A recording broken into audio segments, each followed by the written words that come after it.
Dear colleagues at CEFA, today we're really happy. In this panel, we're joined by four people, four friends of ours. We've been working on circular economy, on accelerating circular economy processes, and this session is going to be heavily focused on how we can accelerate this transition at different scales in different industries, from design, from city planning, entrepreneurship, and companies in the corporate world. So, without further ado, I would like to start, Irina, by saying that it's lovely to see you after working so hard for a year. Tell us what's been going on in Chile and what you've been working on in your area. As I understand it, you work a lot with companies. I think we'll be able to use this as a nice introduction in order to talk about transitional circular economy measures inside industries and inside cities. Okay, so Mauricio and everyone, we are fortunate to meet PCR in hand, but gathered anyways. Well, in Chile, as in other countries of the region, we are.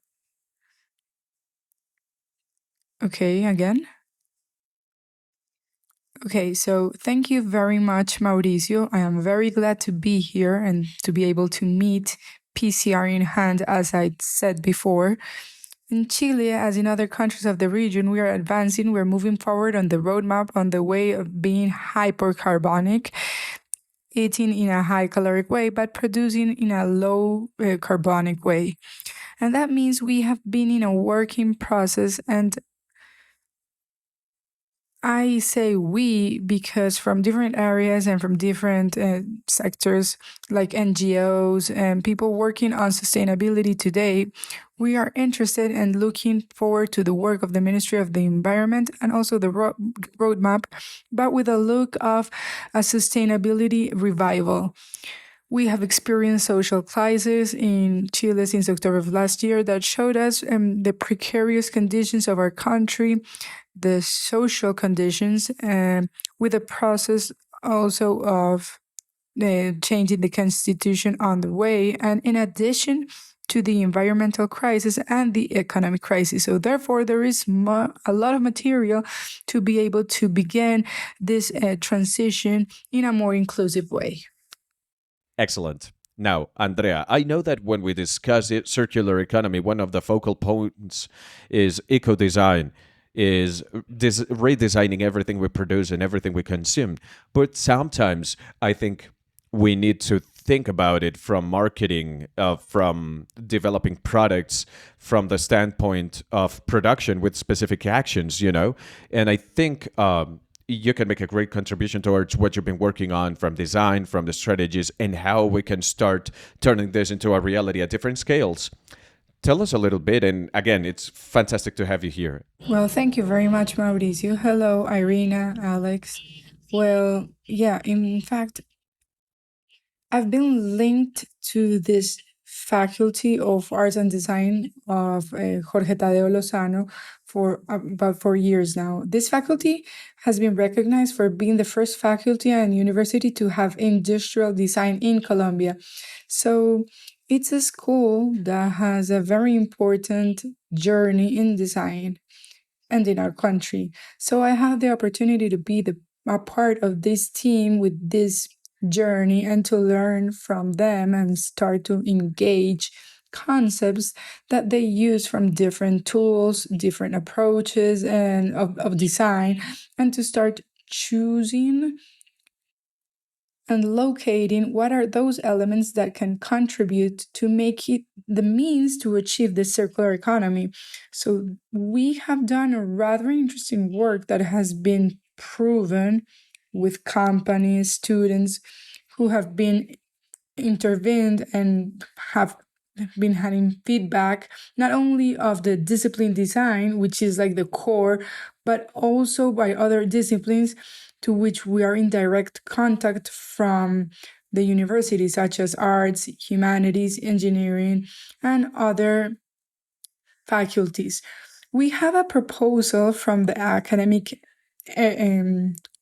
sector and product design that is precisely to take the design as the means to achieve the circular economy. And for us, it is fundamental because from the beginning, the first part of the design is when you can really implement the principles, you can get to think that the systems have a positive impact. So then my last 4 years have been focused on that topic, on that area. That's wonderful. Uh, Alex, just to round off the introduction, please show us. I mean, you obviously have a macro vision. You're able to understand the city metabolism and how organizations are starting to come together under the umbrella of circular economy. Tell us what circular economy is, and tell us a little bit about the evolution of circular economy in recent years. The context of Brazil is also very particular, but I imagine it's very similar to the rest of Latin America, and I guess we're able to learn a lot from it. Tell us about that. I have many more questions, but let's just start with that.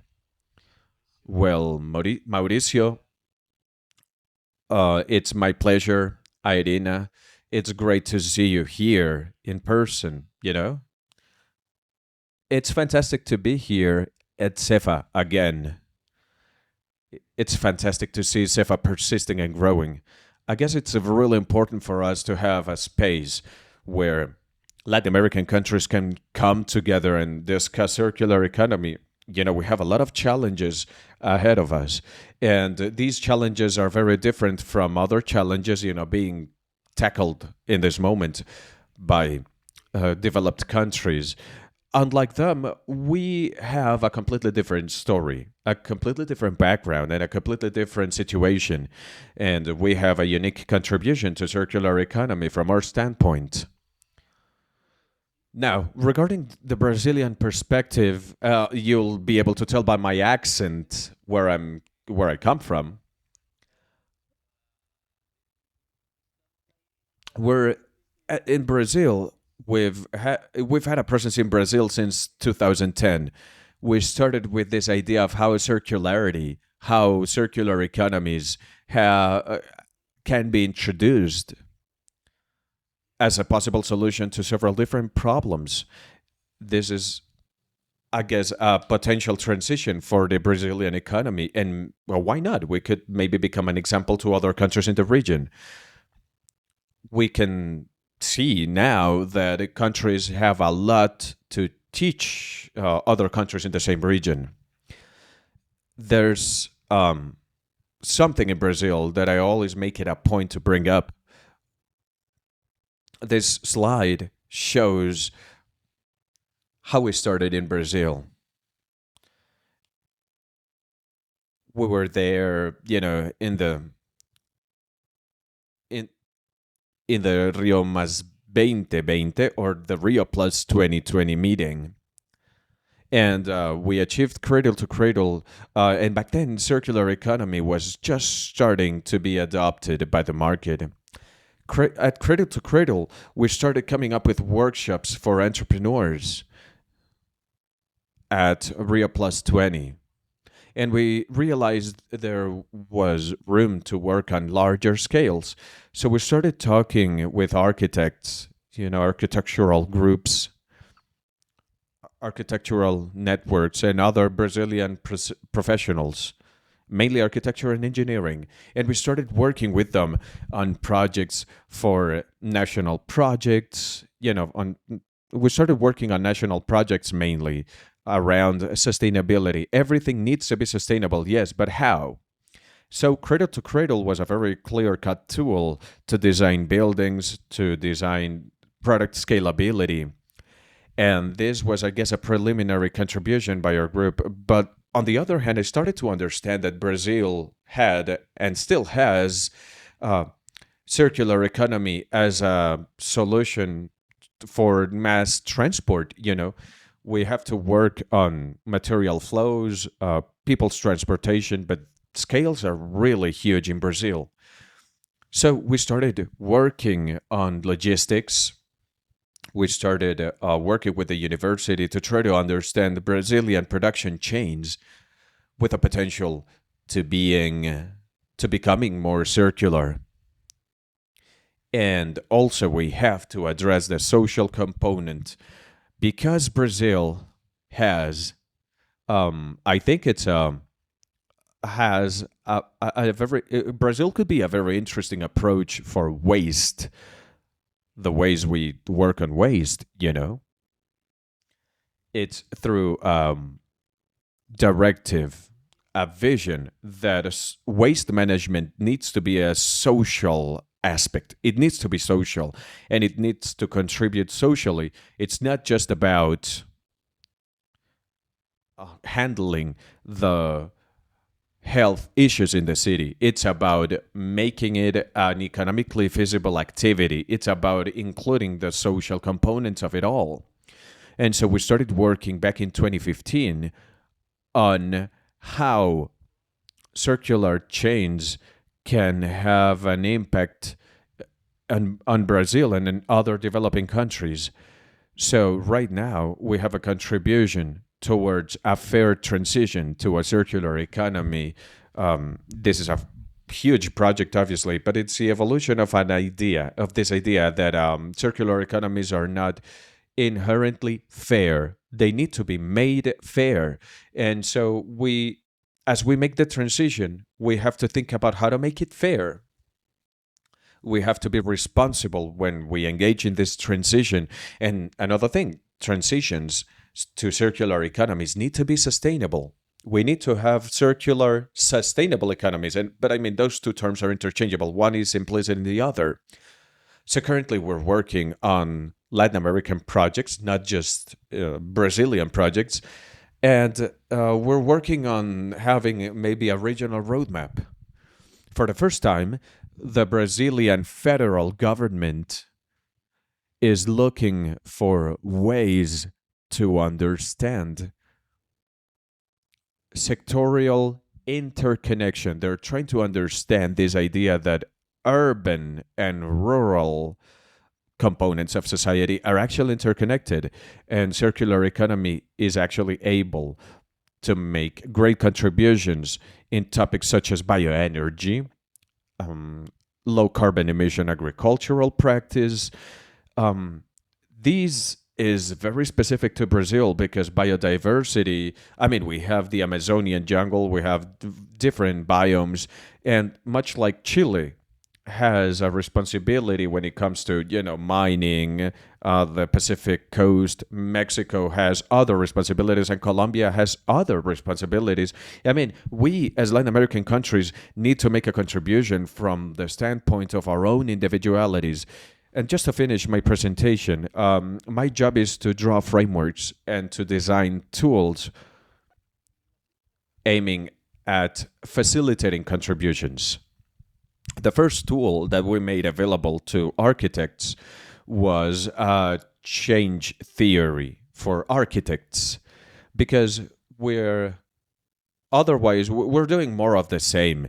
That's an architectural problem in and of itself. It's about changing things. Changing things is not easy. This is no trivial matter. I am an architect and I know how difficult it is to change the practices of an entire industry. However, it's on us. We need to think things differently. We need to make a transition. The second slide is an example of how we approach change. We have 3 levels here. The red line means that we have to handle what is not going well. We have to identify what's wrong with linear economy. That's how I approach issues at Brazil. And also we have innovation. Innovation is about how circular economy, what are some of the contribution points, depending on the context, depending on whether you're in a private context, in a public context, and you have to have a long-term vision also. So while the linear system is failing, and it needs to have a management. It needs to manage problems. We can't insist on problems, but we can't overlook them either. It's not, this is not going to change overnight. We can't make management efforts towards doing the same thing we've always done. It's about innovation. Innovation is about trying new things. We need to have a long-term vision, and we work on the sustainable development goals, for 2030. We incorporate them at all levels of our roadmap. We need to think about the foundations of sustainability with a really long-term view.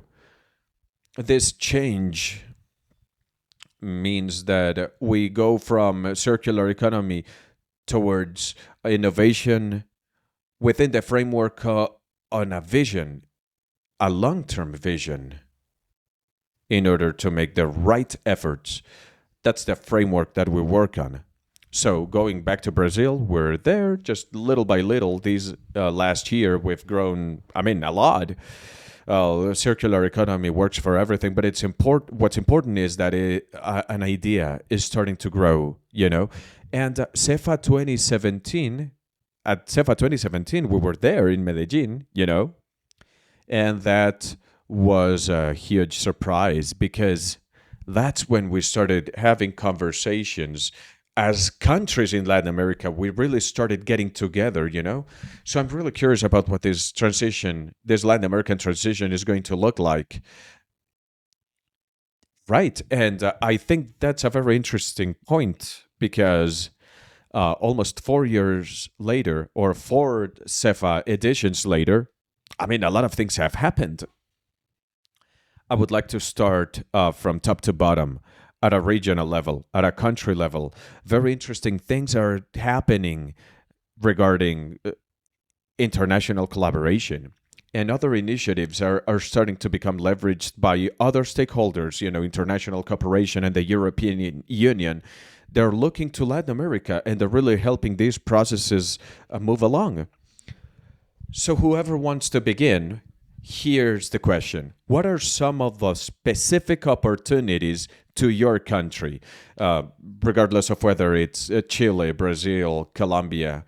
What are some of the opportunities that we need to start acting on to solve urgent matters, such as the post-COVID economic recovery? Because, again, circular economy is a development and recovery driver.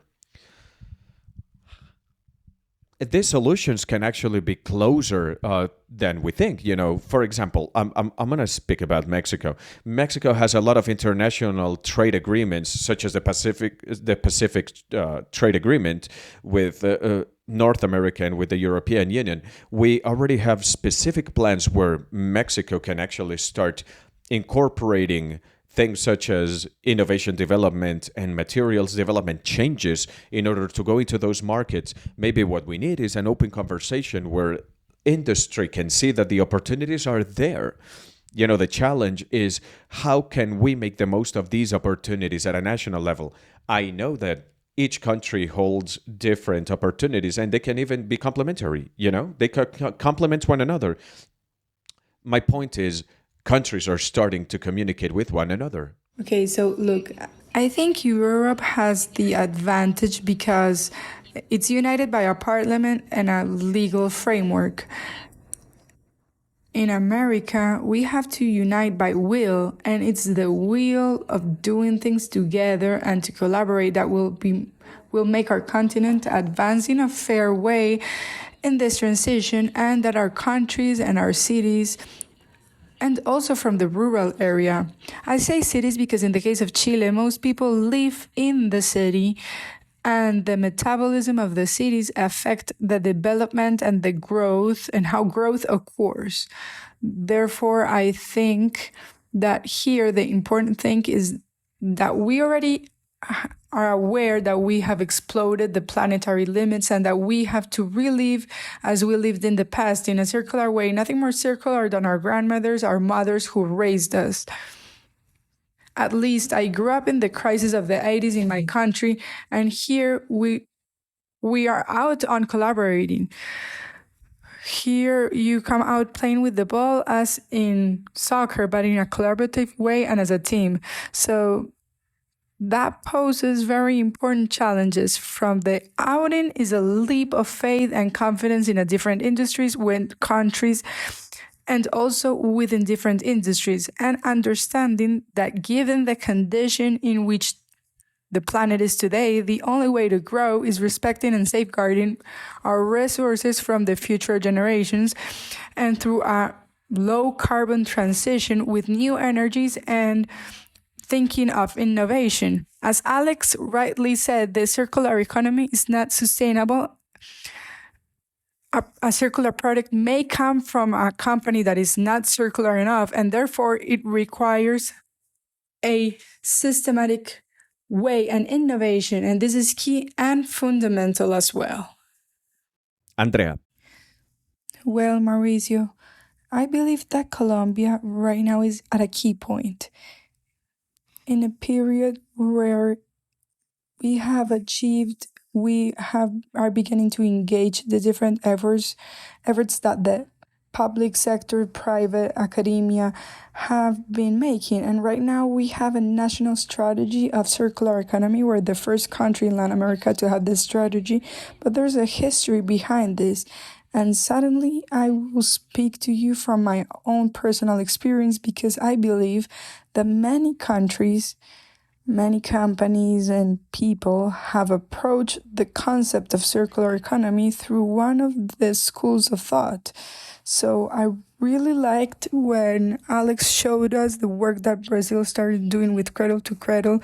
And this year, I precisely was in Holland studying with Michael Braungart on this concept. And I had the opportunity to see how Holland from a company level and also at a city level started applying the principles and started working together, and that's like the gear. Holland is currently one of the countries that supports Colombia the most with the circular economy topic. Then, with Kevin de Cuva, we had the opportunity to initiate with these first projects through the Cradle to Cradle School, and to look at what opportunities were in Panama, in Colombia, in Trinidad and Tobago, and other countries in Latin America. And we realized that Colombia already had a journey that had begun or started to take its first steps, that there were initiatives in the country and that this was necessary. And this gear is beginning to be made by the Ministry of Environment and the Ministry of Industry and Tourism through this strategy. At this time, we are beginning to make these steps, and there's no longer only initiatives of business guilds or sectors, but for example, a city like Santa Marta begins to resonate with an initiative to deplastify your city, where it seeks that the impact that the plastic pollution regulates from the marine ecosystems. So how to think to impact positively not only the environment but also the economy and also the society, and to start analyzing how actors and the productive chain can make the leap and have positive impacts. How a city can recognize an opportunity that comes from a problem, from an environmental problem, but also working, it can be transformed and have a very big impact. So I think that right now Colombia is engaged and has a great opportunity, and also the communication begins. The Circular Economy Platform of the Americas is a platform that precisely allows us to communicate with each other, to know that what we are making, what we can learn from others like Brazil, what Chile is doing, and how can we work together for our region, and we are in the right time. Well, we can't wait any longer either. We don't have any time. Yes, that is absolutely right. We have to start now. We have to start changing the structure. We have to start to change industry and metabolisms. Alex, tell us about the opportunities you were able to find in Brazil And especially tell us about what's coming in the long term.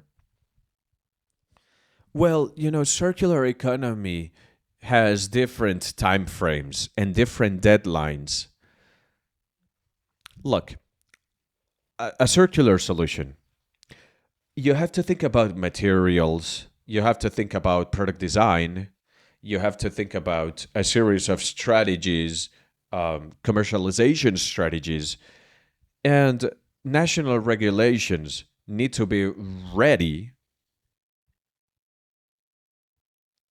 so that this product in particular can be used and can be recovered correctly. And that means that the logistics and transport need to be ready. Consumers need to have the right education in order to actively participate in this process. Governments need to work on innovation at different levels. I mean, my point is that this is a much more complex mission than sending a man to the moon. Some years ago, maybe 10 years ago, Brazil started working on a national mission. It's a project called Zero Hunger, meaning that through this project, no Brazilian would live on under the extreme poverty line. This is a huge mission for continental Brazil, and it is a source of inspiration for Latin America and for the entire world because it's a specific vision. Circular economy needs to instrumentalize specific missions in order to tackle huge challenges such as climate change or plastic being dumped in the ocean. I mean, this mission, this endeavor is far too big for any one company or any one citizen. I mean, we as individuals, we're not going to be able to save the ocean, or we as individuals are not going to be able to stop climate change. However, if you fit this on a more collective idea, I mean, if we think about a mission, for example, then I don't know. For example, we're gonna change the idea of ownership. We're gonna change the idea of owning things. We'll be able to have more things, and we'll be able to distribute goods across different levels for different people for different uses. Look at a computer, for example.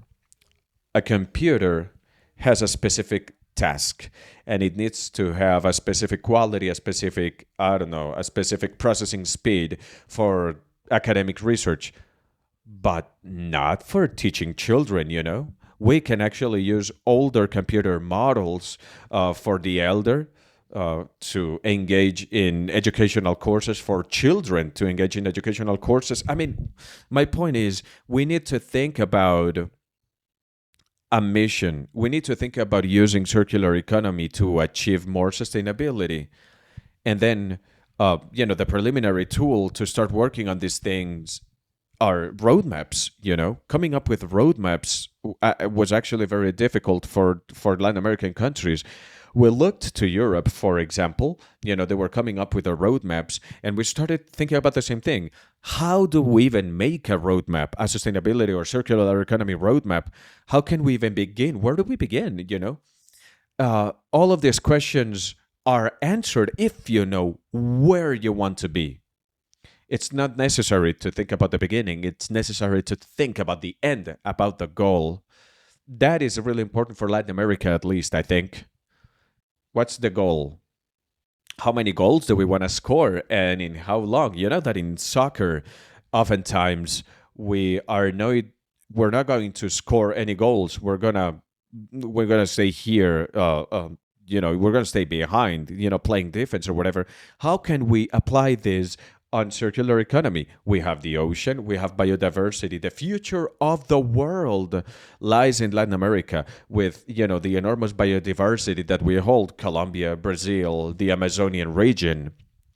We have mining in Brazil and in Chile.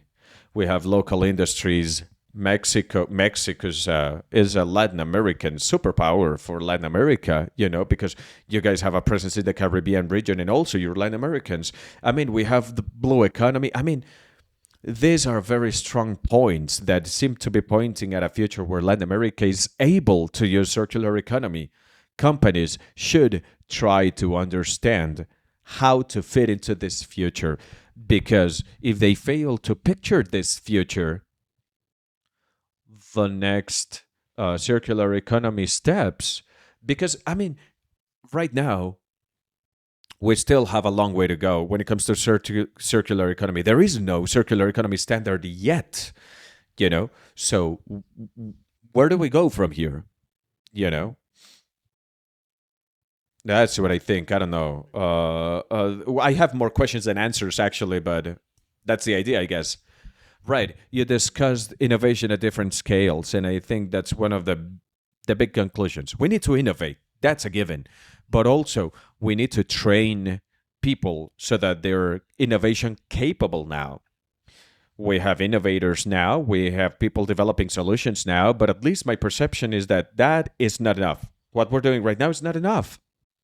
Things are happening across certain sectors, across certain niche markets, in certain scales. Yes, and that's all fantastic, but it's still not enough.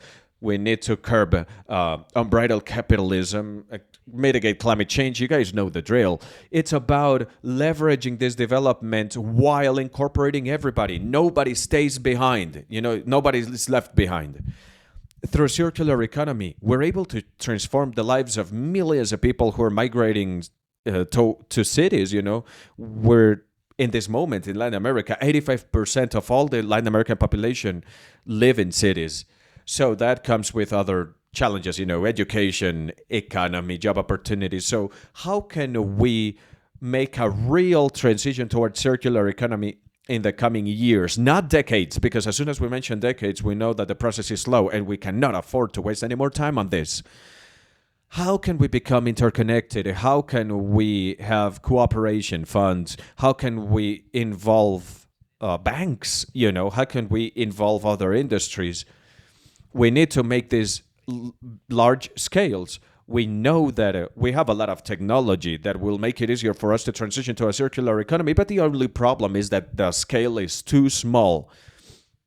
And these technologies aren't feasible yet at a large scales, and companies are oftentimes blind to impacts, several impacts. So how can we enable innovation? How can we facilitate innovation? Well, I look at organizations very closely. I think circular economy and innovation comes with an idea of being accountable for the planet we inhabit. Circular economy is actually setting their eyes on organizations. We have to look very closely at the consumption cycle, because the entire human species moves through consumption. Everything we produce, regarding intelligence, regarding culture, is framed within consumption. We all need to be wealthy. We all need to be just. And we all need to be equal, whether we like it or not. This circular economy perspective holds a great deal of potential, I think. Yes, Alex. And in addition to that, more than organizations, we have to have the infrastructure for that to work.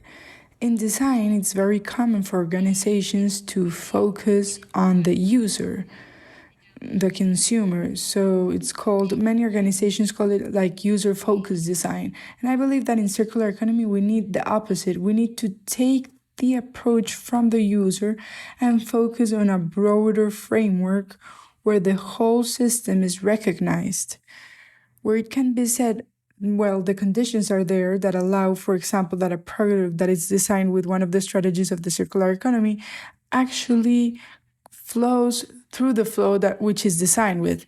Not only should the approach be it meets a need for a specific user, I believe that it's time for companies to start expanding their approach, not only companies, but with the help of government, academia, and the private sector. But to start expanding that framework, and that the approach is not only a consumer, that approach is the system as such, so that it works. I mean, yeah. And Holistically, we're talking about the yes, big society problems. We need to create benefits for more people. yes, and also to collaborate more. Because, for example, with the COVID vaccine that Pfizer takes out now, Pfizer is the one that's taking out this vaccine, but upstream, there is research from the university, there's entrepreneurs behind all this, there are startups. So, innovation is not only of companies, but it's companies, universities, and all startups that should be running and leveraging with rapid changes. I mean, startups have to pass the valley of the death by leveraging universities too. What has happened for a long time is that the university and the academia was here in research, and there was no research and development applied. And so that we can do it now, it has to be I plus D plus I. So then that's the support that is required for this transition in terms of innovation.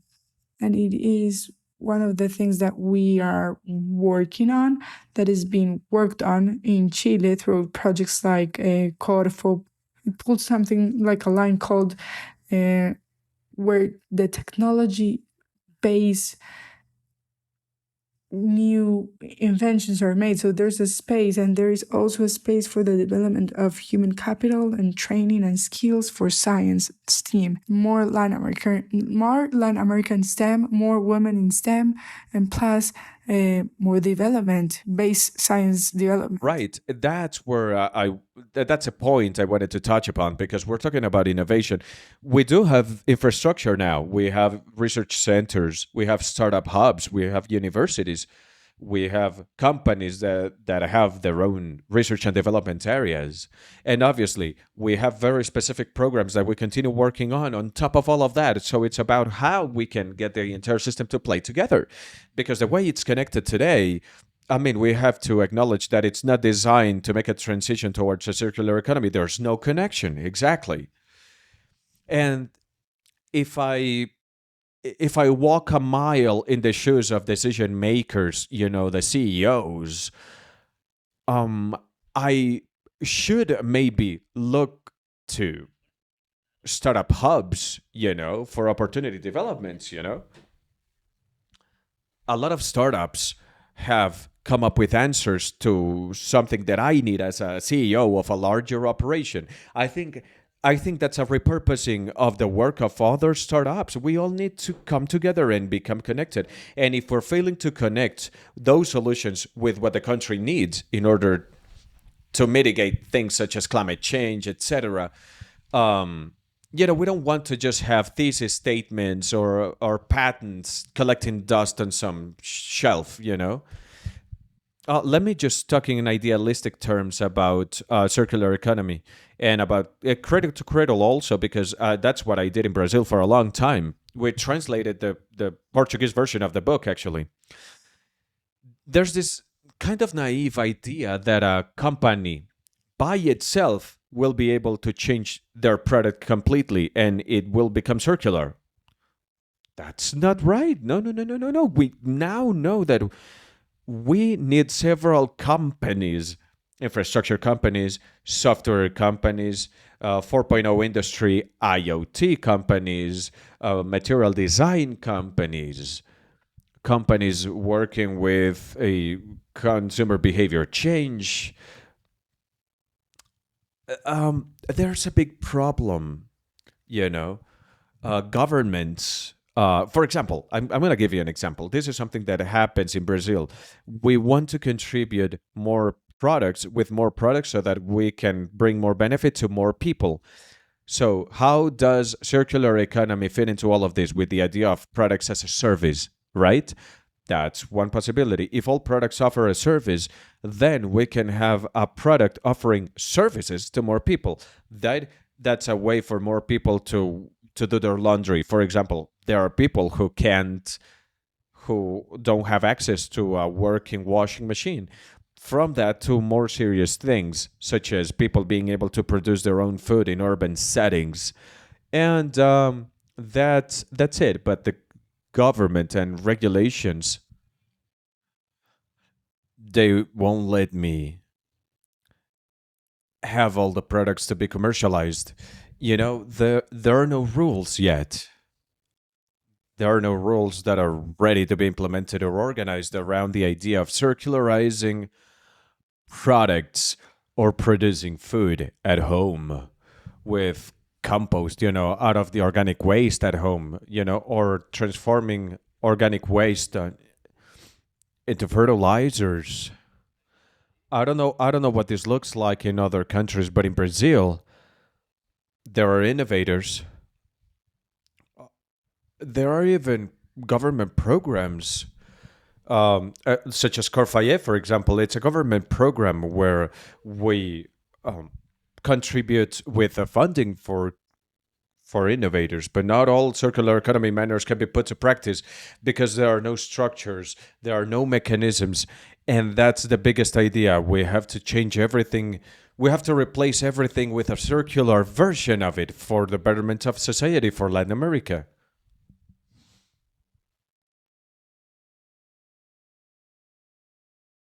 This is not only done with the private sector, it's also from the public. It happens in Chile, and we have also seen it in other countries of the region where there is not even a legal agreement. I'm not saying because we can understand when a product becomes waste. And how do I reduce it from my inventories, from my accounting? I think that is so simple. I cannot pay taxes on a waste, or if I'm gonna move an electronic waste, which is an electronic waste that I want to recycle, I cannot pay tax in the free zones within the same country. What happens in Chile if I wanna move a product in Kike, which is a second-hand product? Customs is going to charge me, so I want to remove this electronic waste to be able to recycle or recondition it. But then from the regulation of the type of taxes and defining what the residue is, this is not done without the public sector and in a more central way from the local area. We'll see how it's in your countries too, but it happens that from the local area, a fundamental thing because what is not measured is not managed, is to have good information systems that are coordinated. Therefore, in Chile, there's a lot of information systems, but the good news is we have information system. The bad news is that we do not know exactly the quality of the data because those who capture the information may not have the training or the desire for how it is done. So there is the training of professionals or technicians working in the public sector. Capturing data, for example, in a municipality is super relevant. I don't know what data is like in your regions. I mean, yeah, that's where it has to start. And something that I believe is very positive in this four country activity is that it needs to be a legacy for other countries that want to work on their roadmaps. It's about systematizing information, it's about creating real metrics, because I can use data for a bunch of different things. But if we're clear on what metrics we want to measure ourselves on based on uh, resource efficiency and the resource flows, gender perspective, innovation, climate change, vulnerability, etc., and we have very accurate metrics, then we will be able to to manage the implementation of circularity in a smart way. Now, if we lack the rules of the game, if we lack clear rules of the game, we might have the best science and the best smart startups, but without that, I mean, it's gonna be pretty much useless. I mean, the government doesn't really need to contribute with funding, but they need to change the rules. Yes, because from the same regulation, that's what's limiting the development. I see it daily when we speak about innovation in our faculty of arts and design. We have these creative professionals that are super creatives. And I like a lot of phrase about from William McDonald that says that design is the first intention of the human being. And it's a phrase that I really like because I see it daily with my students in their classrooms. The students of industrial design are students that want to change the world, and their projects are based on ideas, programs, products, and services to improve the world. But what happens when once they graduate and they get face to face with the real world? They end up with a regulation and a system that is very limited, and they realize they cannot put all this creativity and use all these tools that were acquired in their professional formation because there's no capacity. So now when I commented that for me Colombia is one of the best moments is because when an initiative begins and a strategy begins led by the government, they were also saying like, okay, at least they are already opening and are able to review.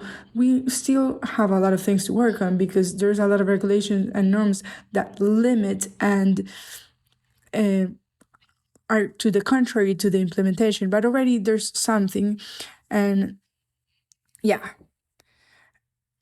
and there's all this road that we are able to walk.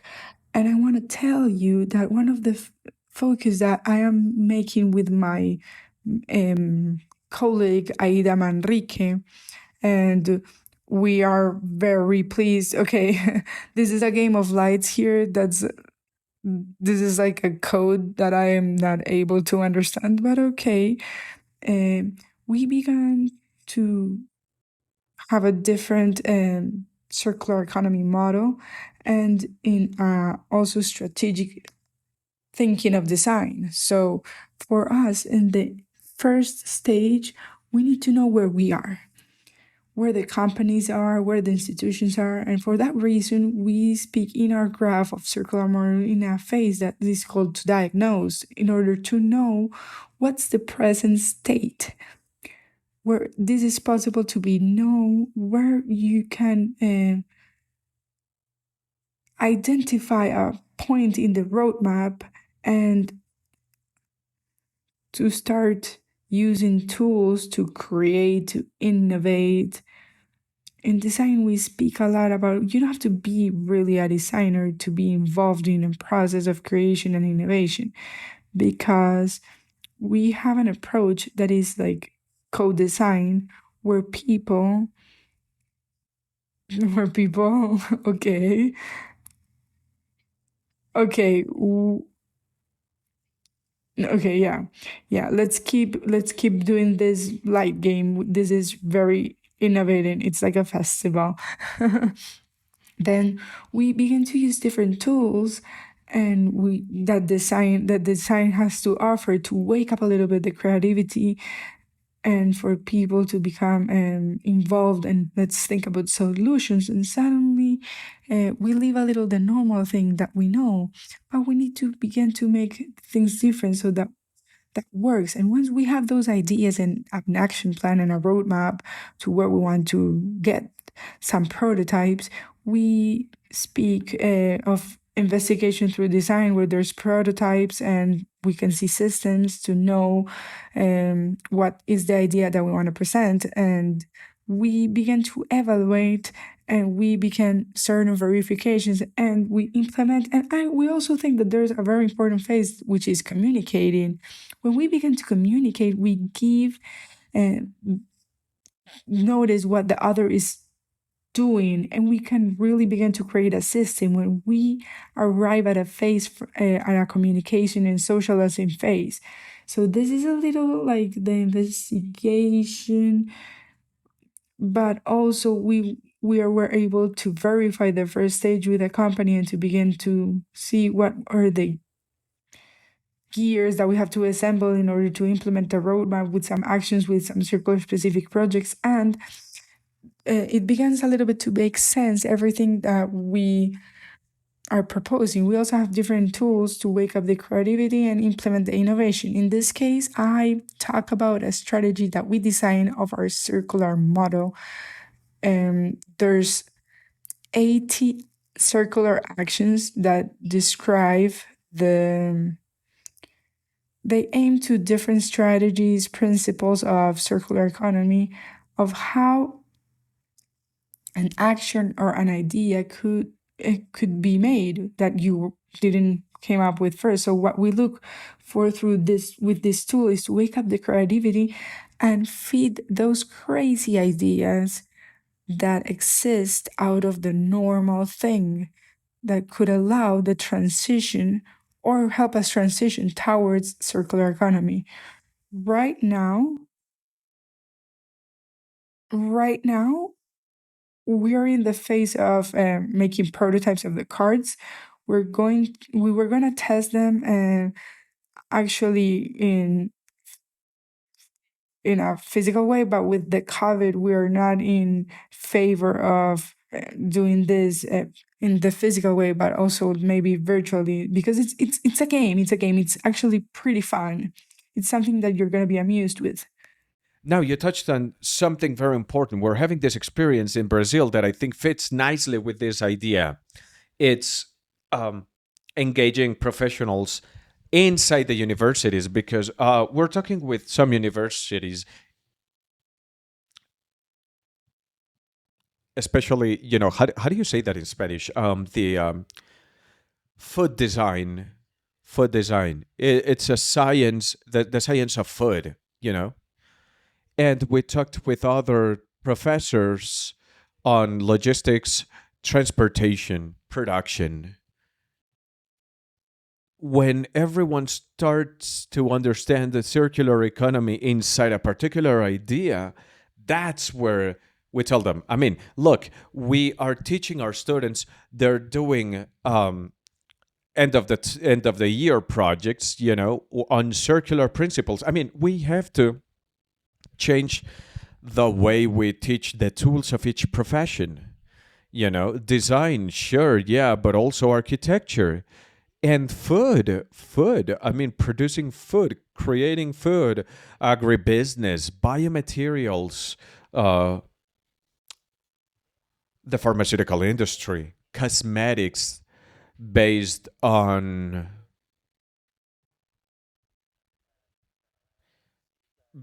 the biomass, ecoforestry, ecological agriculture. This is a very strong topic, and we really need to start. I mean, not start, but work in parallel with circularity. We were discussing regulation, and governments don't have to contribute with funding, but they do have to change the rules of the game. It's the least they could do if they're not going to contribute money. And also, it's about us professionals, how we teach and how we change curricula and how we think. Because, I mean, we have around 200 and 300 years of linear economy. Um, and if it worked, we wouldn't be here broadcasting our opinions. We wouldn't have a problem, you know? But there are serious problems. There are problems with this model. We need to change the model. We need to keep the benefits. We need to hack the model. Yeah, and it's not just this is not for expert. Circular economy is not for experts. It's not for specialists. It's for everyone. That's really important because oftentimes we focus too much on the circular economy techniques, the technique of the technologies, the technique of businesses. But when are we going to talk about the anthropological standpoint? Circular economy is not for circular economy scholars. We need to have a cultural impact. We need to have an impact on the habits of the people, on the ways people consume. And you can actually be a doctor, a journalist, or whatever. And if your thinking is aligned with the principles of circularity, then all the more power to you. We have a use for you. Because if I, as a citizen, maybe I have no idea about circular economy, and I live in line with the circular economy principles, then the industry and the market should offer me what I need to satisfy my needs. So I think we need to break through the barrier of the technical language of circular economy. I mean, we're talking about a lifestyle. I absolutely agree with you because in addition, it is necessary to take advantage on something, like we say in Chile. It's very clear how much it's been penetrated, the circular economy concept. It's not the same with bioeconomy. Nowadays, people understand. There's a lot of webinars, broadcasts about circular economy. So it's becoming appropriate because we're in a time where everyone understands the necessity. Well, I hope everyone, but there's leaders that maybe not, but maybe soon. We are working for it. We're working daily for that. But it's a concept that is of easy appropriation, and because of that, it's easy to understand that what I have, the exchange, and to return to ancestral things and live local, it's the advantage of circular economy. And I ask you about the cards, about if they were focused on small business, because in Chile, in the Chile economy, and I see it in other economies, this is what it moves the GIP of a country. So, yeah, so it's the small companies that should have the tools and the bid took out the taxonomy, so we can measure how this is an adaptation to climate change. We can measure small business because the climate is changing, water is changing. So how this type of instruments can help small companies, and how this cards or circular economy or what Alex does in terms of intelligence and cities and circular intelligence for all of these small and micro and startups, because in our countries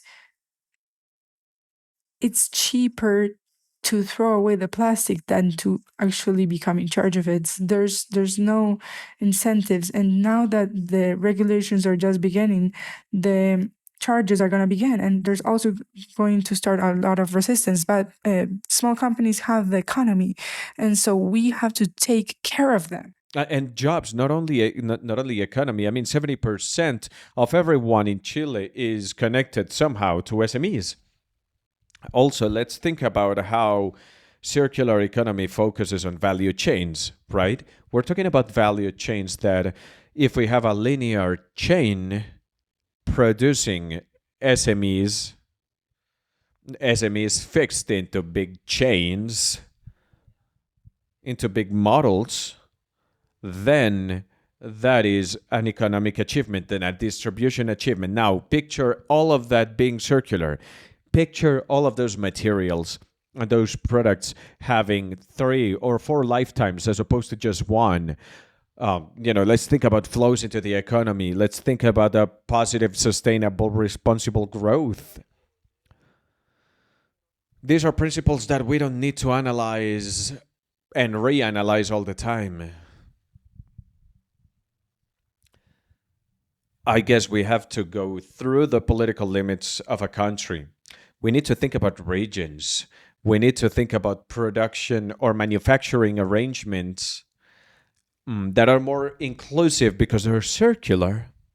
How can we picture this?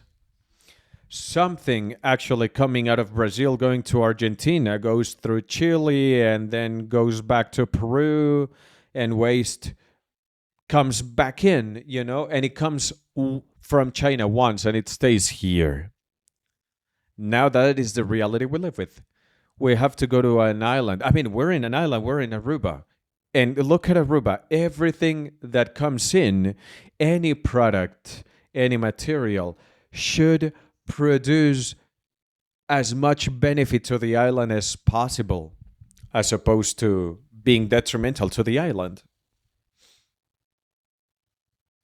One of those cups, for example, need to be transformed into something else, and then something else, and then something else, because it is very expensive to trace this material back to the island. And in the end, for it to become garbage, that is a huge risk. That is a huge problem. Now, let's imagine the same thing for different territories, within territories. That's the SME scale we're talking about. That's where the SMEs come in into this whole equation, into these big production chains.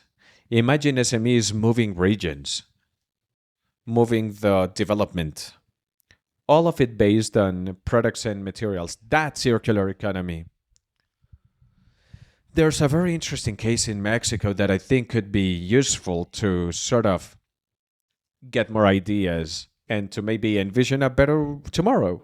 Look at the tequila industry. The industry of tequila has gone through great efforts to improve their processes by analyzing their life cycle and reducing the impacts, being more efficient, reducing water consumption substantially, etc. Now, tequila industries are starting to look for more connection opportunities with other sectors. Maybe getting together with companies for bioplastics. And the the car industry in Mexico is one of the largest industries we have in the country, and they're the ones producing bioplastics. And so these industries are becoming connected.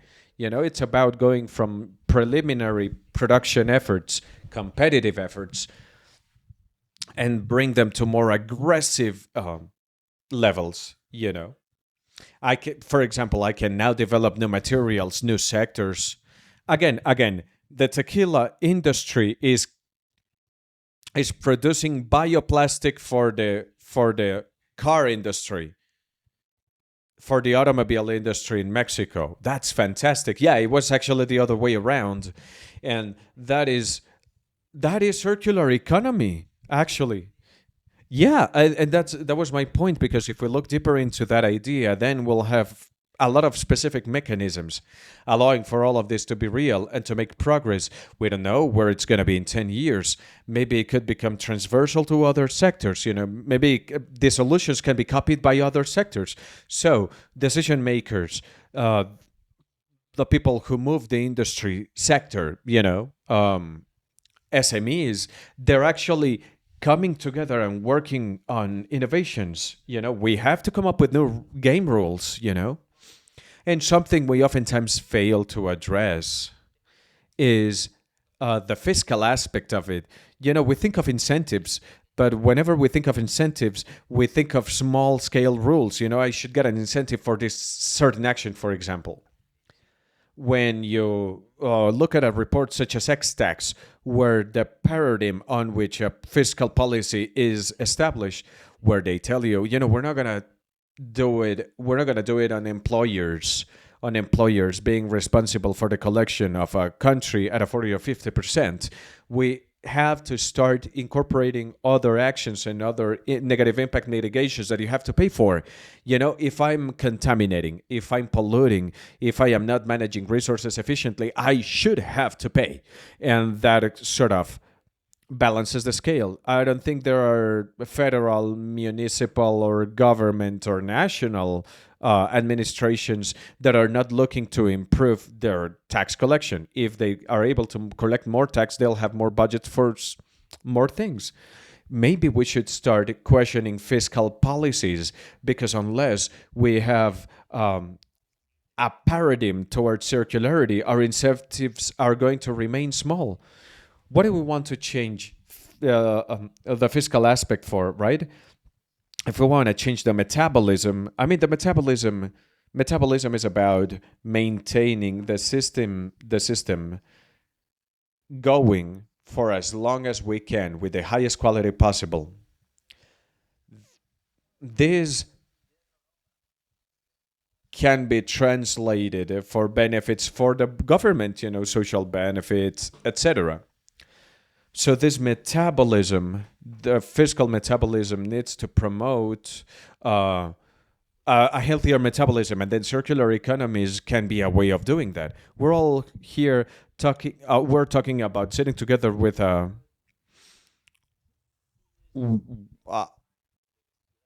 with a tax collector, with an SME, with a public policy designer, and we need to change their perspective. We need to shift perspectives. We need to shift focuses.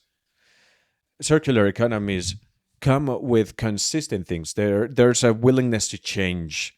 you're able to propose something that makes sense. It's not changing just for the sake of change or for some very lofty goals such as mitigating climate change. I mean, it's really difficult. It's difficult to materialize it. Circular economy, in my experience, is something that where you start talking about removing plastic from the ocean, and you end up at hey, let's change the amount of times you're able to use carpet. No, not carpet. How do you say that in Spanish? A pillow.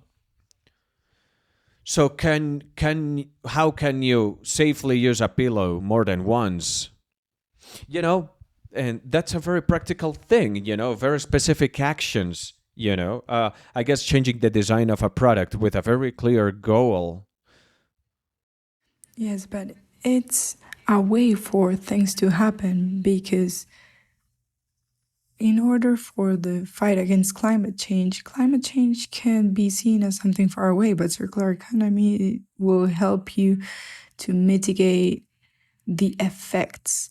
And in Chile's case, in the accords of a UNSD, the circular economy is established as a mechanism, as a way, as a compromise for the mitigation of a compromise again to fight climate change. Yes, I believe that all of these areas and what we mentioned are the conditions that have to be there in order to allow us to get there. And also the tools that we design, there can be academy, different consulting companies have to be available for small companies, for the governments, for the different professionals. And this is why we, or myself, I want all these tools to be subscribed in an open source. It's not the time to become like, no, I did this myself, so I want this to stay in my country, in my space. No,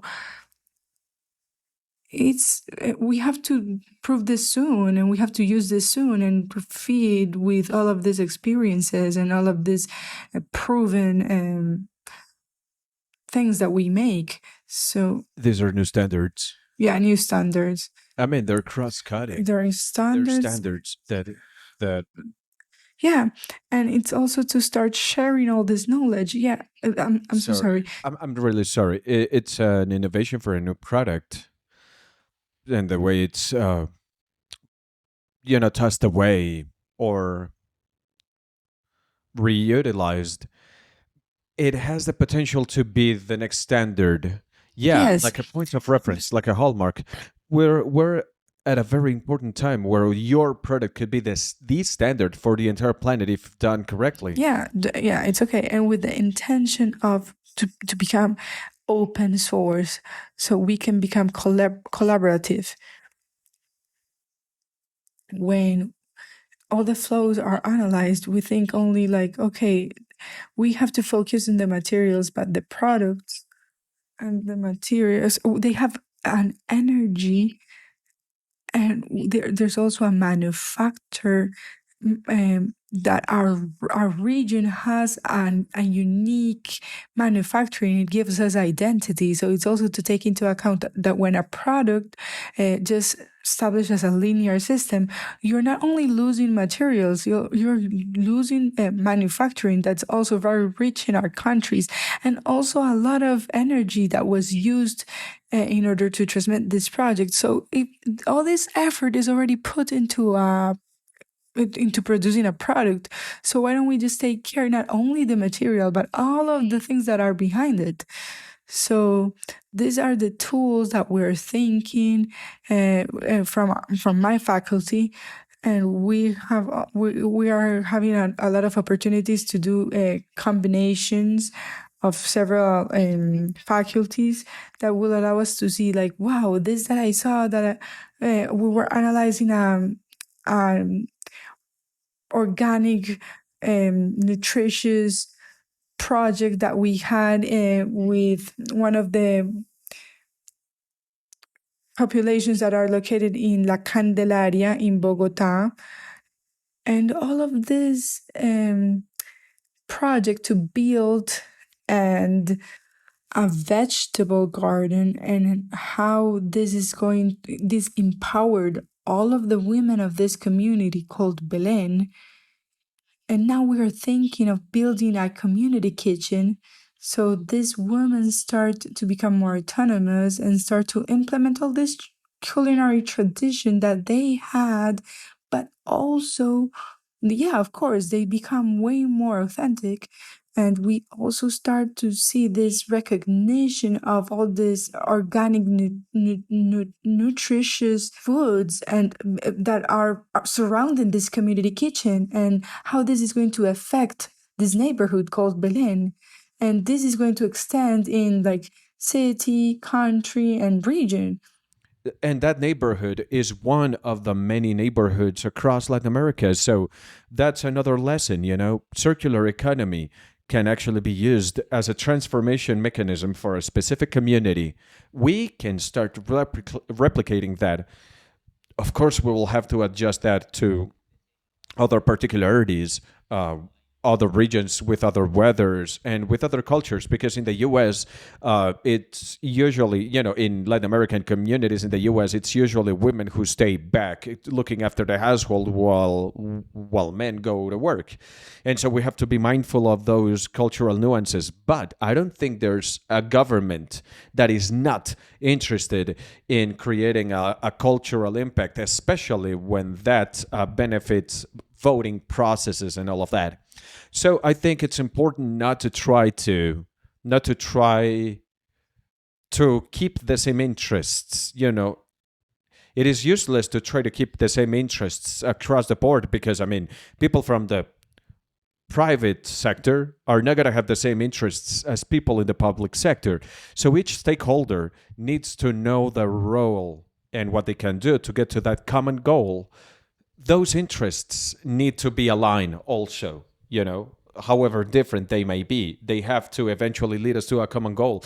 As a person in the private sector, you want to have profit, obviously, otherwise you wouldn't be a businessman or woman. But this profit should also be translated into creating job opportunities and not leaving anyone behind, which is something we can all get behind. And it's about all of us having different interests. We get to keep our own particular interests, but we have to work towards the same goal. And the interest of the collective, and also nowadays, each dollar, euro, floril, Too, I'm learning. pound that you spend in sustainability has a revenue that is not only economic, it's also social and environmental. And I believe that this is a very important issue, and it has to do also with the financing of the circular economy and the sustainability, and also the initiatives in this sense, and how the companies that are betting for sustainability also see this reflected in their company, because there's a preference for this type of companies. The challenge is how do the small businesses do it, because for them it's very expensive to become sustainable.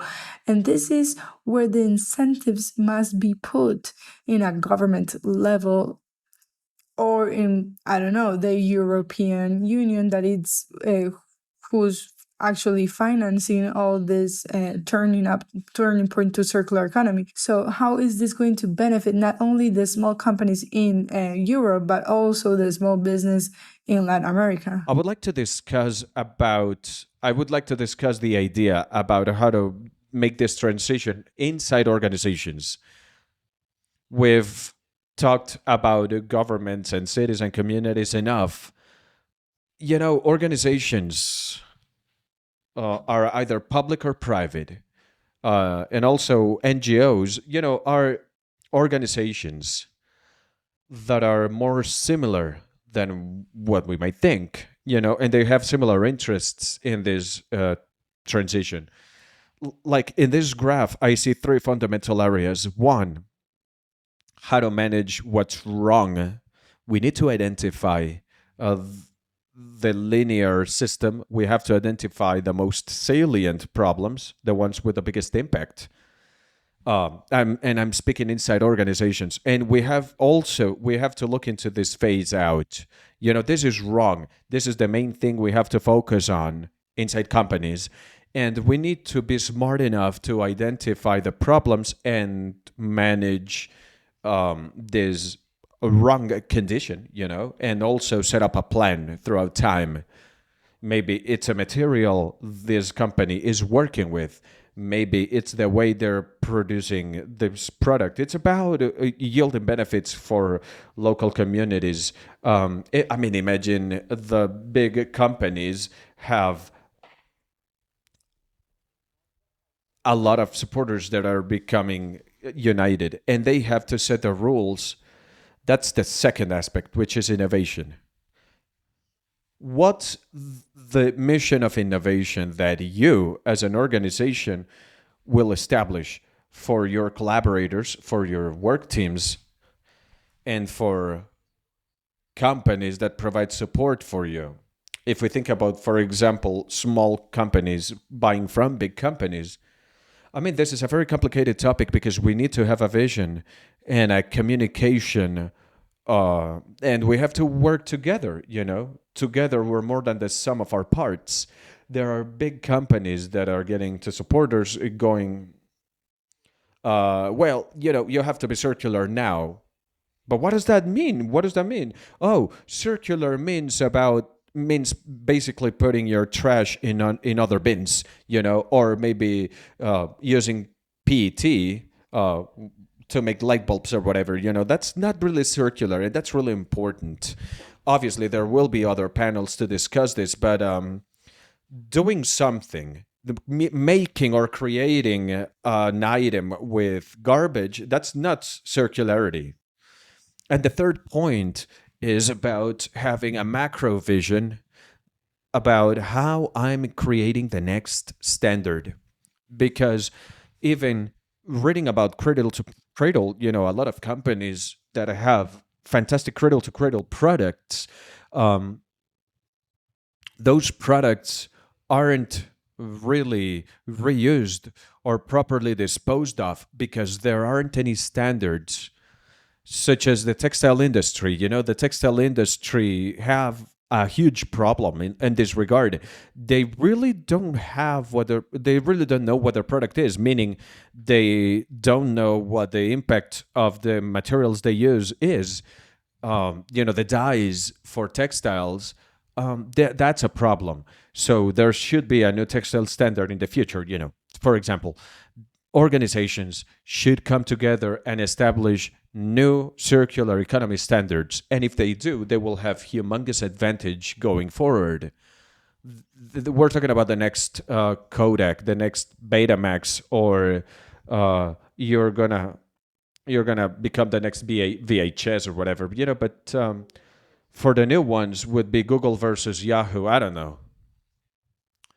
Are you gonna be the next Yahoo or the next Google? If you want to be the next Google, you have to go circular. If we want to stop being the next VHS player and start becoming the next DVD player or whatever, you have to go circular. You have to go circular if you don't want to be updated. And we have to internalize, we have to understand the way we work. We have to change the way we collaborate, which is something that I would like us to discuss. I would like us to discuss new forms of collaboration. But Alex, we're talking about a paradigm shift. You're basically talking about not competing against one another anymore and not jealously guarding what you've just developed anymore. We have to stop being zealots, basically. We have to become united openly. That's not easy. I guess we would have to start by re-understanding ourselves at an organizational level if we want to open up the borders to our organization. Our collaborators should come to the realization that we developed this. We're able to create a standard. We have a flagship product that will lead to the sustainability of our natural resources. Yeah, it it that's innovation. That's innovation. That's my industrial secret, you know. Nature acts in a very collaborative way. Yeah. Nature is a mother, is the true mother. Nature is the true mother, and the circular economy is based on nature. So, this logic that is so competitive has to be left behind. And that's the challenge and the very interesting tool we have in order to be able to reinforce the open innovation challenges. Because when a company puts a open innovation challenge, what I need to generate is light, not darkness. So other companies are going to start launching open sources challenges, and that's the way how open source platforms and data use, open data use, in order for the data to be available for everyone. And we have to figure out what to do with this data and how to protect it on the long term, because maybe the data can disappear and others are going to need it in the future. So there's a lot of ways to be collaborative when you open the data in order to be able to make good decisions and to be able to use all this entrepreneurship. When you use blockchain or other technology 4.0 tools on, or when you simply decide, well, I say simply, but we all know it's not that simple. When you decide to do an open challenge work in order to figure out, in Chile's case, the water problem, the consumption of the water because of the avocado crops. And if I may, there's this necessity to collaborate more if we want to go circular. We need sort of we need a tool, I guess, that we all can use to communicate, because we have linearity, you know, extraction, production, no benefit, production, and each company, each chain, each brand has certain stages, and it's fine. That's fine, you know. We should be open enough to pinpoint the part of the circular economy transition phase we're at. That circular economy. It's about sharing, you know. And that's when you shift roles, you know. I'm a vendor, for example, and I'm also a customer, and I'm also a producer, you know. I'm also a manufacturer. Yeah, and also we have to mediate collaborations, and we need to play a new game, I guess, a new Game of Thrones, a new system, I guess, a new system, so that stakeholders, those of us who are involved, I mean, in we're interested in getting different stakeholders on the circular economy initiative. It's sort of like an object that I'm placing at the center of the table. Each one of us is looking at a different part of the object, and each one of us would describe that object in a different manner according to our perspective. That's basically circular economy. We need different stakeholders doing different things and putting the pieces together. And if we want to do that, we have to have a collaboration and communication tool. I think um, different tools of this nature are actually being created, and we need to keep an eye out. Yeah. And I don't know how much time we have, but I hope we can keep going for 2 hours more. When they lower it down at a company level, where undoubtedly there are many challenges, but also many opportunities, we checked the first phase of the model with a large company and with a very complex information system. So we realized that the information for that first stage to diagnose and to know where the material, the circular material, circular water, circular energy, circular social wise, as we named it, we realized that the information was there, but like islands. the company did not know what something as simpler as what were their suppliers, where your raw material comes from. This was in a certain department of the company that only limited it to do the whole operational activity with all the raw materials. But there's no criteria, no value criteria to know who is your supplier, where does it come from, how does it produce beyond the financial value, which was the only criteria that we found that they actually took into account. So when we started to research on all these islands that were inside the company with all the information, water related, energy related, social wise, and not only stakeholders regarded, but also in the community wise where the company was located and made an impact. So a lot of confrontations arise with the same company. And they told us, like, why do we actually need to know this?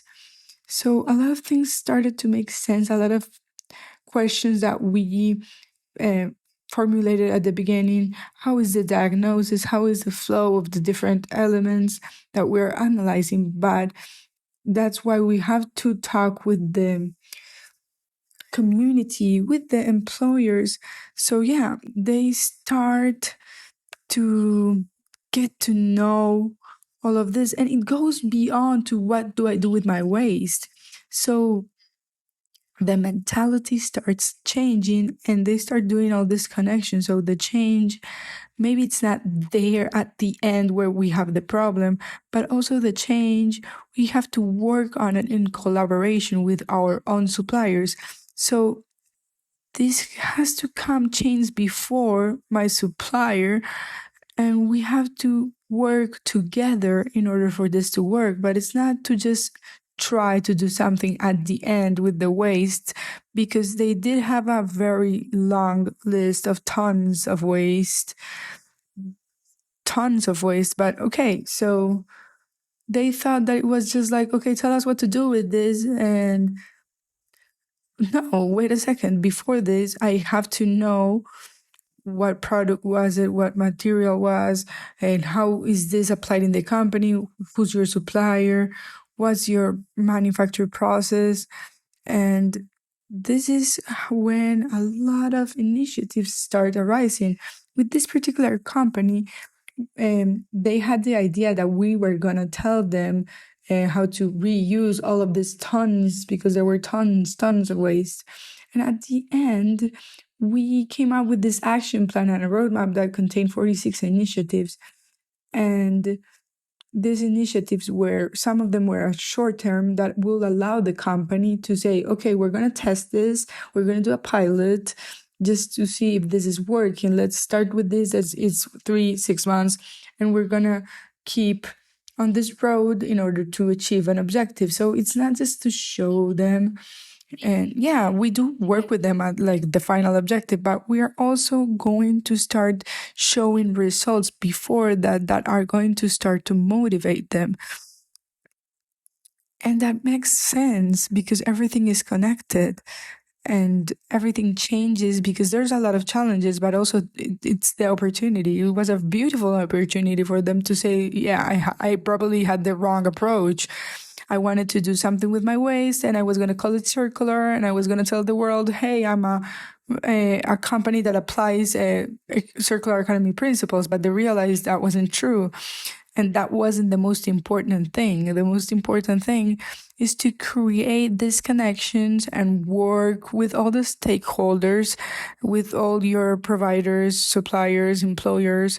What positive impacts am I generating in my community or where my production is located? So it was a result very unexpected and very, very beautiful for the company because they had another objective in mind. Right, they were thinking more along the lines of, all right, so I have all this waste. Where do I dump all of this into that's sustainable? You know? Okay, I believe that the urgency is the pandemic, and it has been the pandemic. But the pandemic showed or exposed the evidence, the existence of the supply chains, or the fragility of the supply chains. And it's good because it arises the necessity of industrialization and to be able to create in our own countries. Chile stopped its industrialization process and we are extractive. And it happens a lot in this region that we become extractive countries. And I believe that from this urgency of the pandemic, we have a lot of things, a lot of elements on the table. For example, for me to be with my family, even if I have to work here with my daughter on top of me, I'm very happy. But globally, the localization, the need for value chains to be built up in the localities and the reindustrialization is very necessary. If you look at the reindustrialization of countries with this look at where my suppliers are, where do they come from, it's a hope. It's a hope for the sustainability, for the revival of sustainability. That is an amazing point, actually. What type of circular supply chain do we want? If we've learned anything from the pandemic, is that the resilience of current supply chains is pretty much non-existent. Current supply chains virtually are not resilient. Look at what happened with face masks. For example, face masks were manufactured in China, and once this whole thing happened, China withheld all of the face masks, and there was a shortage for a while. That's not resilient at all. We need to create circular economy supply chains that are more resilient. And they will be more resilient because they will be able to use resources more efficiently with a benefit to local economies, to local communities, more job opportunities, more environmental benefits. Look, for example, look at urban food production using fertilizers extracted from organic urban waste. Obviously, we need to have some biohazard protocols also for commercialization. But I mean, what we have in urban settings, in cities, is wealth, if you really think about it. And by making those economies circular, it'll promote health because we will have more food. It will promote local culture. We will be able to protect vulnerable members of society. New stakeholders will arise. And on the other hand, it'll keep us from coming into new sanitary problems. Whenever people ask me, where do we begin? I always tell them the same thing. Start with organic waste. Organic waste is life. You're basically throwing life into the trash. We should be putting that organic waste back in the soil. It's life, and that's giving a chance for life to come back up again, to reappear again. And if you don't adequately dispose of organic waste, what do we have? Greenhouse emissions, etc. In Brazil, more than 50% of trash is organic waste.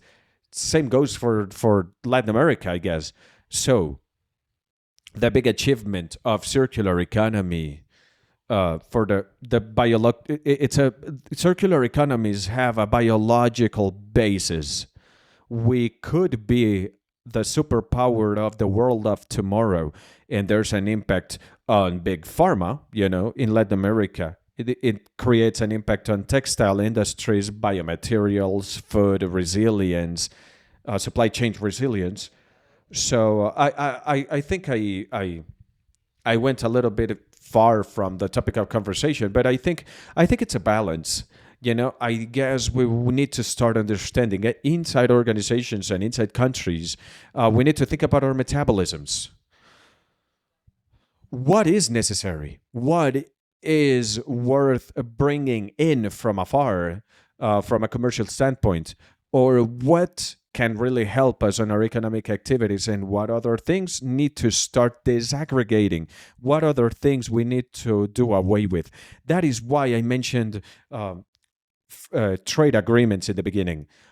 When you look at possibilities to influence through new business models, through new economic developments. Look at Europe, for example. They have a very comprehensive list of manufacturing materials, for their industries. How many of those materials are in landfills in Latin America?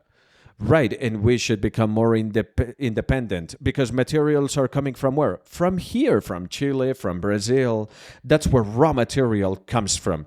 And they in Europe will need they are now working towards making the material flow in Europe more circular. We need to do the same. I mean, the material comes from here. We need to evolve. Otherwise, we will be left without a market in the future. If we continue exporting, we will run out of the wealth of receipts, Yeah, we have to consume that which adds value, and we need to export. No, oh, but by the way, I think we went pretty far. But I mean, we're talking about the transition, right? We're talking about a transition at a very macro scale. But it's a debate worth having. We need to talk about the benefits for all of us here because when we go back to the usual common talking points in circular economies, usually when people discuss circular economy, they talk about big multinationals and big companies. And I don't necessarily know if this would be the most interesting pathway to talk about circular economy in countries such as ours. I mean, sure, we're global countries, but we need to become stronger internally. Europe is doing the same thing. Europe is becoming stronger at an internal level, and we should do the same. Yes, absolutely. And I think you've touched an element that is very relevant. And it's been on the spot, on the hot spot of Chile, and it has to be with the business models. When a business model is going to be circular, and or what is the best business model for it to become circular, like a canvas design thinking but circular, and in the background, the value proposal. Who has to be in the center of the proposal? The user? Is it a model that incorporates the social impacts, the economic impacts? The canvas, how do you incorporate the environmental and economical impact? I think that has been very interesting, and it's a very interesting conversation that it's also brought into the ISO norm, because one of the chapters of ISO norm, ISO standards, is one of the business models, and there is also a struggle there to see if the business model of the circular canvas or the Veloy, and it doesn't matter how you draw it. What it's important is for you to incorporate all these elements and to keep in mind that when you design your business model, you have to keep in mind that your business model needs to generate resources or money, like we say, but also social benefits and environmental benefits. And I would like to complement this very specific canvas topic of conversation. Circular economy gives you the possibility to connect different ways of conducting businesses from the same dynamic. You sell a product, right? But you also start selling a bunch of different services associated to that product. Today, in innovation terms, with startups and with big companies, these elements are starting to become incorporated onto the supply chain, onto the value proposition. Basically, these companies going forward have to produce an inventory that needs to be sustainable, and there need to be added services around it. We need to seize the opportunity to change the dynamics of your business. You have on-demand models. You have technology, for example, that connects the demand with the supply. I mean, the demand will tell you what supply you need. You don't even really need to have an inventory. Eco canvas or the circular sustainable canvas, or however many types of canvas you want, what they all become is a tool to go into the future. And it's about selling the same thing.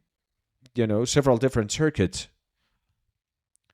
Oftentimes,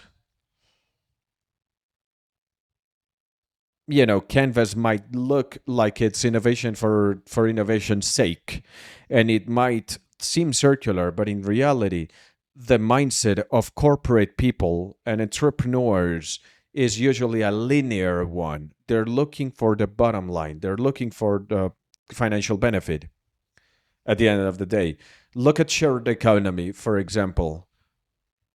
If you're going to share a car that runs on fossil fuel, the benefit is curtailed somehow.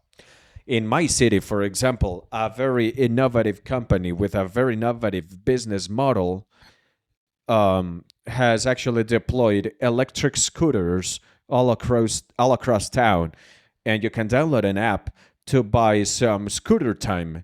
But after a year, nothing came out of it, and these scooters are electronic. So where did all those batteries go? Exactly. So I mean, we need to maybe work on the complexities of each case. We can have, as somebody said earlier, we can have circular products that do not have a circular origin. Materials are really important because the battery, the lithium in batteries come from mining in Africa. You know, the impact of a scooter is exactly, and after a year, it's gonna be disposed of. I don't know. I don't know how many tons. It's 1 ton or 2 tons. 2 tons worth of scooter scrap were dumped into a landfill in my city. So canvas is not enough. The correct circularity idea needs to be way more careful. It needs to be way more thorough because it is important to have innovation. And canvas is important in and of itself, but it is also important for, I think innovators are too technology oriented and not environmentally oriented enough. And circularity could be perhaps a pathway, at least an opportunity to open up the debate. If you fill out a canvas and you have environmental, social, and circular areas, and you fill them out, that's not enough. Okay, everyone can do greenwashing, but what's important is to put it on the table. And those who are looking for a true canvas, the core, the heart of the product, it doesn't matter how you draw it. It has to have sustainability. It has to have clean energies and low carbon or resilient, etc. Yes, I do believe that these are actions that for me I will frame them in the traditional concept of sustainability. Companies seek to be sustainable, but when we talk about circular economy, we are talking about regenerating, about having a positive impact. So that's when we have to take a leap to our objective that's way beyond sustainability. Yeah, we need to learn how to challenge ourselves. That's the challenge. Sometimes I whenever we talk about companies or whatever, the private sector, it's about, usually what I see is companies scratching their heads and going like, well, I have all this waste. What do I do with this? And I need to make some money off of this waste. And what do I do with it? They have to challenge themselves to do something about it. And we all should too. We need to pursue this continuous improvement rationale. I manage my waste very well today, but tomorrow I need to do better. And in my quest to do things better every time, I came across technologies or ideas or whatever that I didn't even know existed. So that's our goal. That's our challenge. Changing the system for the better each time, as opposed to feeling like we've reached the goal. You know, I've noticed something else about the industry sector. People usually tell you, well, I already do so much. I've done enough already. And we have to be honest enough with ourselves to recognize that we still have a long way to go.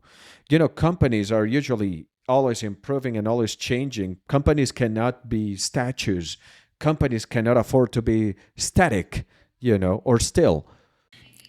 Look, the zero waste systems that have worked, it's when you charge. The ones that pollute have to pay. And so, therefore, before you start charging, you have to start evolving, because at the end, in Chile's case, the law of extended producer responsibility has been a very important leverage for the first step to circular economy. Why? Because these priority products that have already started to work in its regulations are already realizing the benefit, because the one that is going to pollute or put a project on the market or distribute it is the one that's going to pay. So when you start feeling that they're charging you, we are just going to take care of the glass or whatever. So before this happens, I will introduce you to circular economy, I gentlemen. mean, you talked about regeneration. You talked about uh, putting this material more to the forefront so that it can be created, so that something else can be created out of it. Um, Sustainability is a horrible word. I don't like it, but sustainability, I guess we have to use it. This operation is sustainable because of a regeneration of internal processes on the one hand, and on the other hand, it's about how to use uh, punishment tools, but in an educational manner, because punishment just for punishment's sake, that doesn't change anything. However, if you have a vision, for example, we want this community to we want the children in this community to be healthier instead of having to eat bad food, and we want mothers to have access to education and training opportunities. I don't know, whatever. It's about putting systems in place to transmit, to convey the message of circular economy, and how communities can use it to transform themselves. There's also this whole thing about guilt. There's this guilt that moves us to be sustainable. You usually think that we have to realize that my every action is multiplied. If I do this action, if I act in this way, that is going to have a ripple effect throughout nature.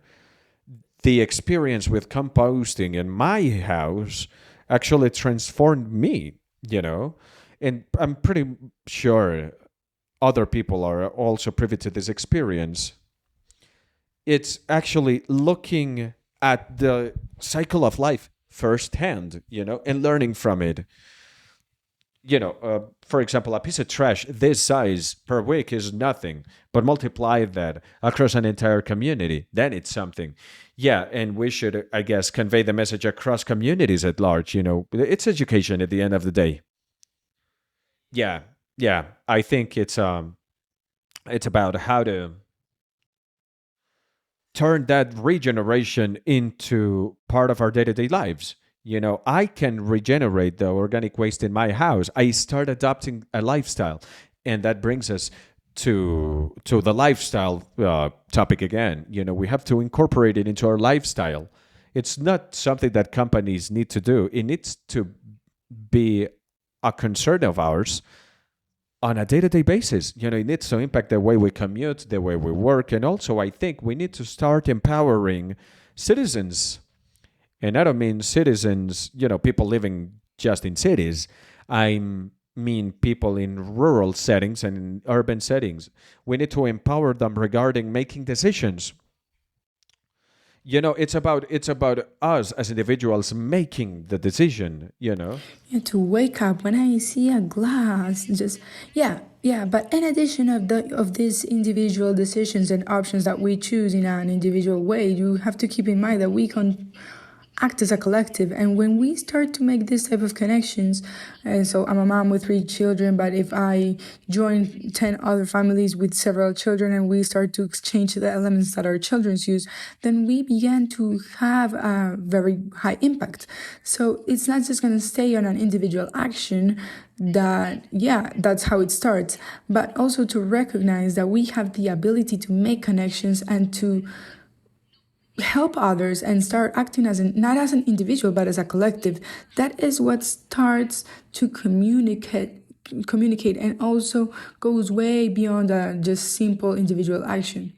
And there are several factors to it, you know. There's a catalyst. There's a person who has the conviction, you know, a person who says, you know what, I'm going to take a leap of faith. I'm going to be the spark to all this process.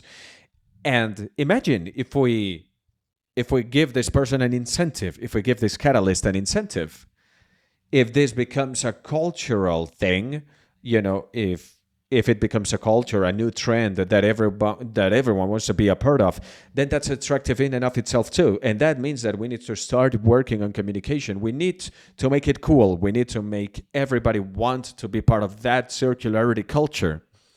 And individuals need to realize that, you know, hey, you know, when I did these things on my own, I mean, these were the results. But as soon as everybody started doing it, the results are tenfold.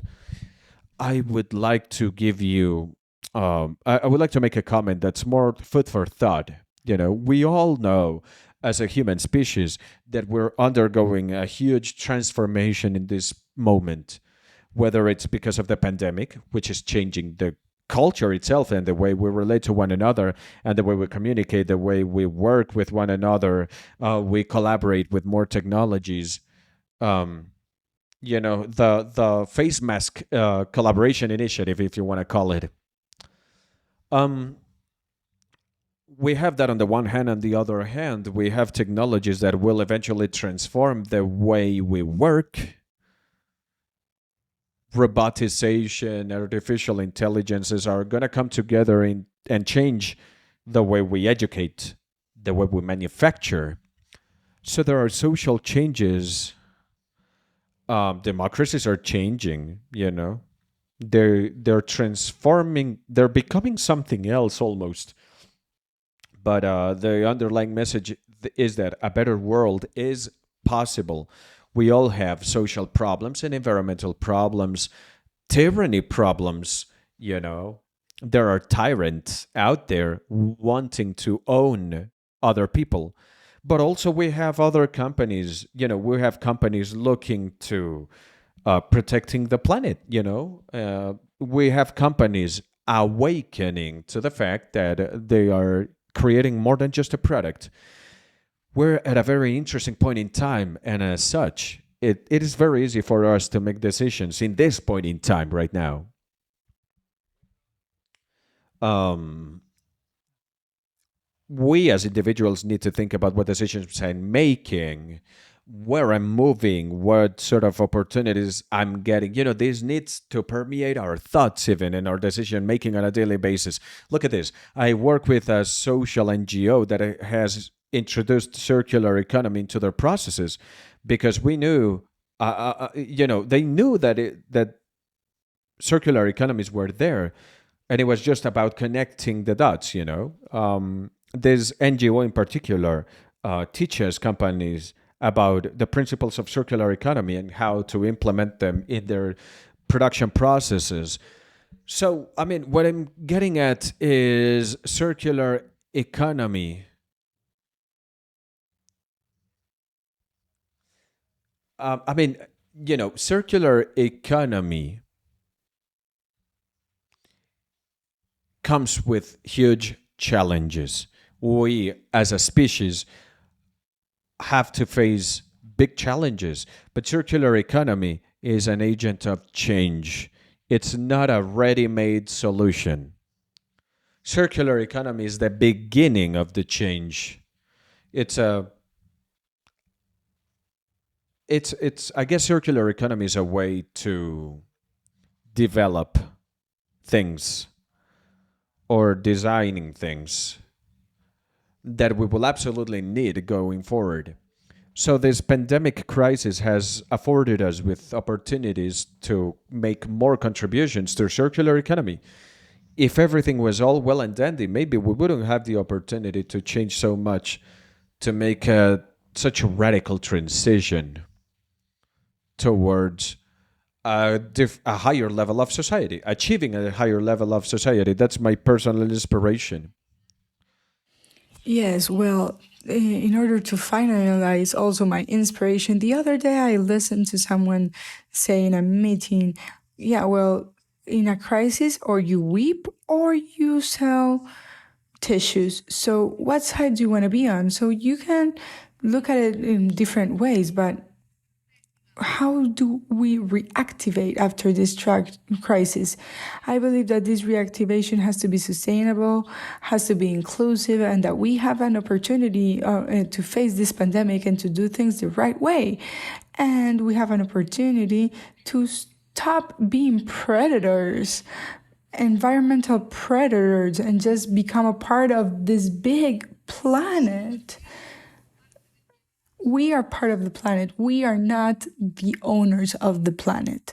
So for me, this reactivation in this pandemic, we should just go out and play in a collaborative way. Okay, and now me, in order to finalize, I'm going to quote Einstein that said that we are not going to find a solution to a crisis using the same thought that we had when it was created. So it's time to think different and to use a different model. And for me, it's circular economy. All right. To me, I would like to add a sense of urgency. You know, um, and I would like also to quote John F. Kennedy. He was very emphatic when he said, "We can either be the best generation in humanity, or we can be the last one." That means that we have the power to make a decision today, and that's important because climate topics are very pressing, and COVID actually made us swerve a little bit. It deviated us a little bit. You know, those of us who are in their 30s and 40s, maybe those who are beyond, are actually getting ready to rest. You know, they're in the last stage of their lives. You know, but we have the knowledge and we also have the responsibility to structure things better for those who are behind us. You know, we can see it in people such as Greta Thunberg or Francisco. This kid Francisco is an 8-year-old kid, and he's an activist. He's an environmental activist, you know, and he is protesting the Colombian Congress, going like, "Hey, do something." It is our responsibility. It is on us to do something about it. Not people who are in their 70s because they're retiring. They're relaxed. If it's not us, then who? You know, or at least where it's on us to set the basis or the foundation of what works and what doesn't. You know, yeah, exactly. I mean, it's about leaving a structure behind. It's leaving the foundations behind at the very least. So anyway, thank you very much, Mauricio. No, actually, thank you. This was a fantastic experience. Thank you very much, guys.